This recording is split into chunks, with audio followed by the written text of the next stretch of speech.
ആകാശവാണി. നമസ്കാരം. വാർത്തകൾ വായിക്കുന്നത് ഹരിഷ്ണ.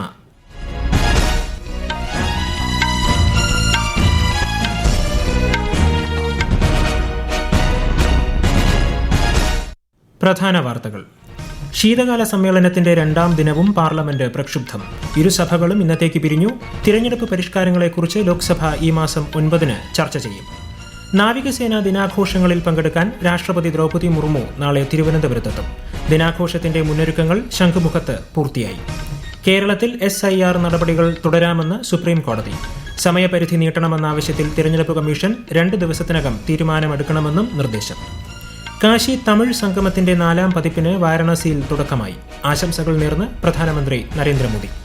ബ്രഹ്മോസ് എയ്റോസ്പേസിനായി തിരുവനന്തപുരത്തെ തുറന്ന ജയിലിന്റെ സ്ഥലം അനുവദിക്കാൻ കേരള സർക്കാരിന് സുപ്രീം കോടതിയുടെ അനുമതി. ഇന്ത്യ ദക്ഷിണാഫ്രിക്ക ഏകദിന ക്രിക്കറ്റ് പരമ്പരയിലെ 2ാം മത്സരം നാളെ റായ്പൂരിൽ. വാർത്തകൾ വിശദമായി. ശീതകാല സമ്മേളനത്തിന്റെ 2ാം ദിവസവും പ്രക്ഷുബ്ധമായി പാർലമെന്റ്. തീവ്ര വോട്ടർ പട്ടിക പരിഷ്കരണം ഉൾപ്പെടെയുള്ള വിഷയങ്ങൾ ഉയർത്തിയാണ് ഇരുസഭകളിലും പ്രതിപക്ഷം പ്രതിഷേധിച്ചത്. വന്ദേ മാതരത്തിന്റെ 150ാം വാർഷികത്തെക്കുറിച്ച് ഈ മാസം 8-നും തിരഞ്ഞെടുപ്പ് പരിഷ്കാരങ്ങളെക്കുറിച്ച് 9-നും ലോക്സഭ ചർച്ച ചെയ്യുമെന്ന് കേന്ദ്ര പാർലമെന്ററി കാര്യമന്ത്രി കിരൺ റിജിജു അറിയിച്ചു. വിശദാംശങ്ങളിലേക്ക്.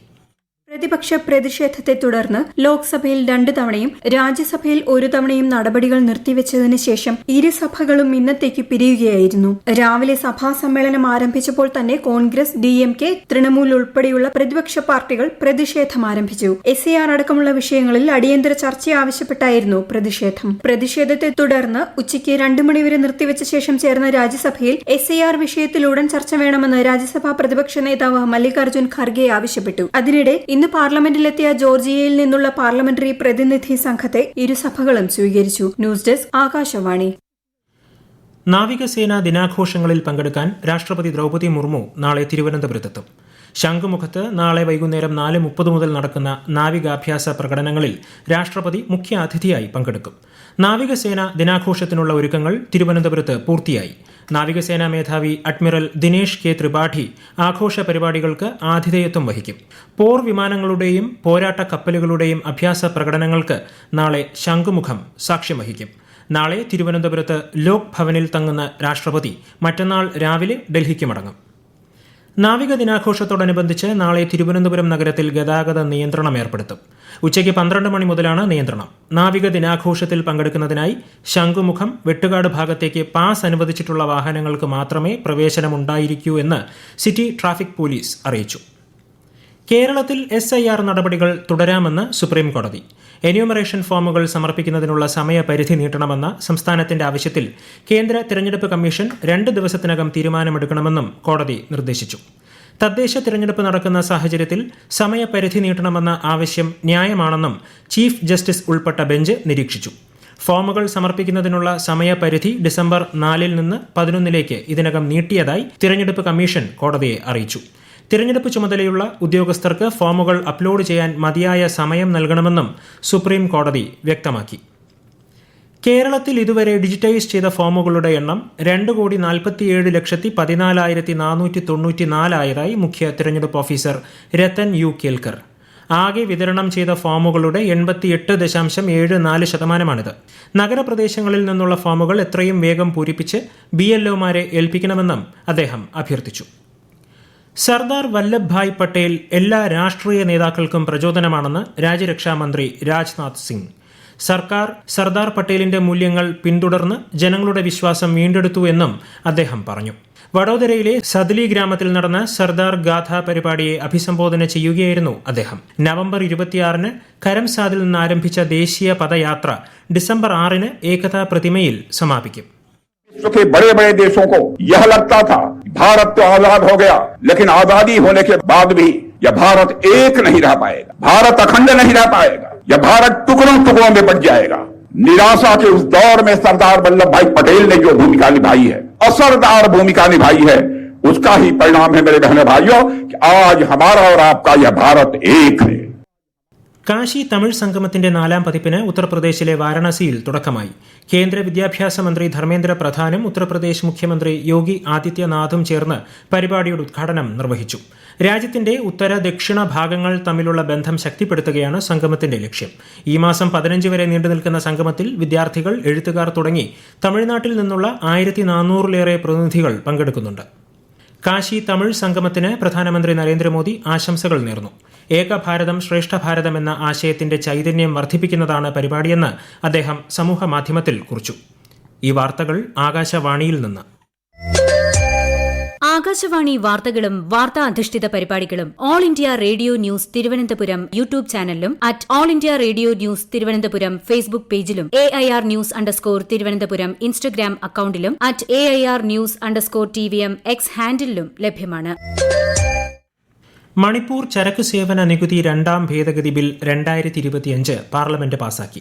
ചർച്ചയ്ക്ക് ശേഷം രാജ്യസഭ ഇന്ന് ബിൽ ലോക്സഭയ്ക്ക് തിരിച്ചയച്ചു. ധനകാര്യ സഹമന്ത്രി പങ്കജ് ചൌധരിയാണ് സഭയിൽ ബിൽ അവതരിപ്പിച്ചത്. 2017 മണിപ്പൂർ ചരക്കു സേവന നികുതി നിയമം ഭേദഗതി ചെയ്യാൻ ലക്ഷ്യമിടുന്ന ബിൽ ലോക്സഭ നേരത്തെ പാസാക്കിയിരുന്നു. 2025-26 സാമ്പത്തിക വർഷത്തിൽ മഹാത്മാഗാന്ധി ദേശീയ ഗ്രാമീണ തൊഴിലുറപ്പ് പദ്ധതിക്ക് കീഴിൽ സംസ്ഥാനങ്ങൾക്കും കേന്ദ്രഭരണ പ്രദേശങ്ങൾക്കും 68,393 കോടി രൂപ സർക്കാർ അനുവദിച്ചതായി കേന്ദ്ര കൃഷിമന്ത്രി ശിവരാജ് സിംഗ് ചൌഹാൻ. ഇതിൽ 57,853 കോടി രൂപ വേതനത്തിനും 10,540 കോടി രൂപ കാര്യനിർവഹണത്തിനുമായാണ് അനുവദിച്ചിരിക്കുന്നത്. വേതനം നേരിട്ടുള്ള ആനുകൂല്യ കൈമാറ്റ സംവിധാനം വഴി ഗുണഭോക്താക്കളുടെ അക്കൌണ്ടുകളിലേക്ക് സർക്കാർ നേരിട്ട് ക്രെഡിറ്റ് ചെയ്യുന്നുണ്ടെന്നും അദ്ദേഹം ലോക്സഭയെ രേഖാമൂലം അറിയിച്ചു.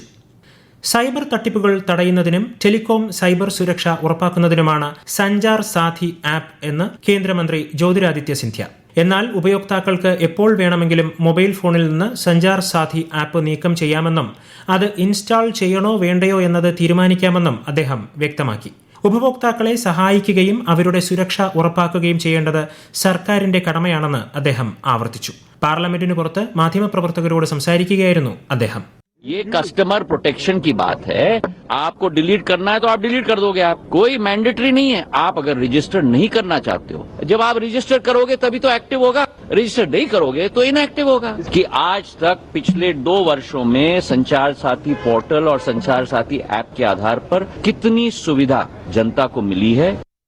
ബ്രഹ്മോസ് എയ്റോസ്പേസിനായി തിരുവനന്തപുരത്തെ തുറന്ന ജയിലിന്റെ സ്ഥലം അനുവദിക്കാൻ കേരള സർക്കാരിന് സുപ്രീം കോടതിയുടെ അനുമതി. ജയിലുകളിലെ തിരക്ക്, തടവുകാരുടെ പുനരധിവാസം തുടങ്ങിയവ സംബന്ധിച്ച ഹർജി പരിഗണിക്കവെയാണ് പരാമർശം. തുറന്ന ജയിലിന്റെ 180 ഏക്കർ ഭൂമി ബ്രഹ്മോസിനും 45 ഏക്കർ സശസ്ത്ര സീമാ ബെല്ലിനും 32 ഏക്കർ ദേശീയ ഫോറൻസിക് സയൻസ് ലബോറട്ടറി സ്ഥാപിക്കാനും വിട്ടുനൽകാമെന്ന് കോടതി അറിയിച്ചു. മൊത്തം 257 ഏക്കറാണ് കേന്ദ്ര സർക്കാരിന് കൈമാറുക. ഇന്ത്യ ദക്ഷിണാഫ്രിക്ക ഏകദിന ക്രിക്കറ്റ് പരമ്പരയിലെ 2ാം മത്സരം നാളെ റായ്പൂരിൽ. റാഞ്ചിയിൽ നടന്ന ആദ്യ കളിയിൽ ദക്ഷിണാഫ്രിക്കയെ 17 റൺസിന് പരാജയപ്പെടുത്തിയതിന്റെ ആത്മവിശ്വാസത്തിലാണ് ടീം ഇന്ത്യ. സംസ്ഥാനത്ത് തദ്ദേശ തെരഞ്ഞെടുപ്പിനുള്ള പ്രചാരണം പുരോഗമിക്കുന്നു. പരമാവധി വോട്ടർമാരെ നേരിൽ കണ്ട് വോട്ട് അഭ്യർത്ഥിക്കുന്ന തിരക്കിലാണ് സ്ഥാനാർത്ഥികൾ. തദ്ദേശ തെരഞ്ഞെടുപ്പ് നടക്കുന്ന 9-നും 11-നും സംസ്ഥാനത്ത് പൊതു അവധി പ്രഖ്യാപിച്ചു. വോട്ടെടുപ്പ് നടക്കുന്ന ദിവസം അതാത് ജില്ലകളിലെ എല്ലാ സർക്കാർ ഓഫീസുകൾക്കും വിദ്യാഭ്യാസ സ്ഥാപനങ്ങൾക്കും വാണിജ്യ സ്ഥാപനങ്ങൾക്കും വേതനത്തോടെയുള്ള അവധിയാണ് അനുവദിച്ചിട്ടുള്ളത്. 9-ന് തിരുവനന്തപുരം മുതൽ എറണാകുളം വരെയുള്ള ജില്ലകൾക്കും 11-ന് തൃശൂർ മുതൽ കാസർഗോഡ് വരെയുള്ള ജില്ലകൾക്കുമാണ് അവധി. ദിത്വ ചുഴലിക്കാറ്റ് നാശം വിതച്ച ശ്രീലങ്കയ്ക്കുള്ള ഇന്ത്യയുടെ രക്ഷാദൌത്യം ഓപ്പറേഷൻ സാഗർ ബന്ധു തുടരുന്നു. കൊളംബോയിൽ നിന്ന് വ്യോമസേനാ വിമാനമായ IFC 1875-ൽ മന്ദാരം നുവാരയിലെ ദുരിതബാധിതർക്ക് 2000 കിലോഗ്രാം ദുരിതാശ്വാസ സാമഗ്രികൾ എത്തിച്ചു. ഇരങ്ങുവട്ട, കോട്ട്മല തുടങ്ങിയ ഇടങ്ങളിൽ കുടുങ്ങിയ വിദേശ പൗരന്മാർ ഉൾപ്പെടെയുള്ളവരെ ഇന്ത്യൻ ദൌത്യ സംഘം രക്ഷപ്പെടുത്തി. വെള്ളപ്പൊക്കവും മണ്ണിടിച്ചിലുമുണ്ടായ പ്രദേശങ്ങളിൽ NDRF സംഘങ്ങളുടെ രക്ഷാപ്രവർത്തനവും തുടരുകയാണ്. റഷ്യൻ പ്രസിഡന്റ് വ്ളാഡിമിർ പുടിന്റെ ഇന്ത്യ സന്ദർശനത്തിനായി റഷ്യ ആകാംക്ഷയോടെ കാത്തിരിക്കുകയാണെന്ന് ക്രെംലിൻ വക്താവ് ദിമിത്രി പെസ്കോവ്. റഷ്യൻ പ്രസിഡന്റിന്റെ സന്ദർശന അജണ്ടയിൽ S-400 വ്യോമ പ്രതിരോധ സംവിധാനവും അത്യാധുനിക Su-57 പോർ വിമാനങ്ങളും സുപ്രധാനമാണെന്നും അദ്ദേഹം പറഞ്ഞു. പ്രധാന വാർത്തകൾ വീണ്ടും. ശീതകാല സമ്മേളനത്തിന്റെ 2ാം ദിനവും പാർലമെന്റ് പ്രക്ഷുബ്ധം. ഇരുസഭകളും ഇന്നത്തേക്ക് പിരിഞ്ഞു. തിരഞ്ഞെടുപ്പ് പരിഷ്കാരങ്ങളെക്കുറിച്ച് ലോക്സഭ ഈ മാസം 9-ന് ചർച്ച ചെയ്യും. നാവികസേനാ ദിനാഘോഷങ്ങളിൽ പങ്കെടുക്കാൻ രാഷ്ട്രപതി ദ്രൗപദി മുർമു നാളെ തിരുവനന്തപുരത്തെത്തും. ദിനാഘോഷത്തിന്റെ മുന്നൊരുക്കങ്ങൾ ശംഖുമുഖത്ത് പൂർത്തിയായി. കേരളത്തിൽ SIR നടപടികൾ തുടരാമെന്ന് സുപ്രീം കോടതി. സമയപരിധി നീട്ടണമെന്ന ആവശ്യത്തിൽ തിരഞ്ഞെടുപ്പ് കമ്മീഷൻ 2 ദിവസത്തിനകം തീരുമാനമെടുക്കണമെന്നും നിർദ്ദേശം.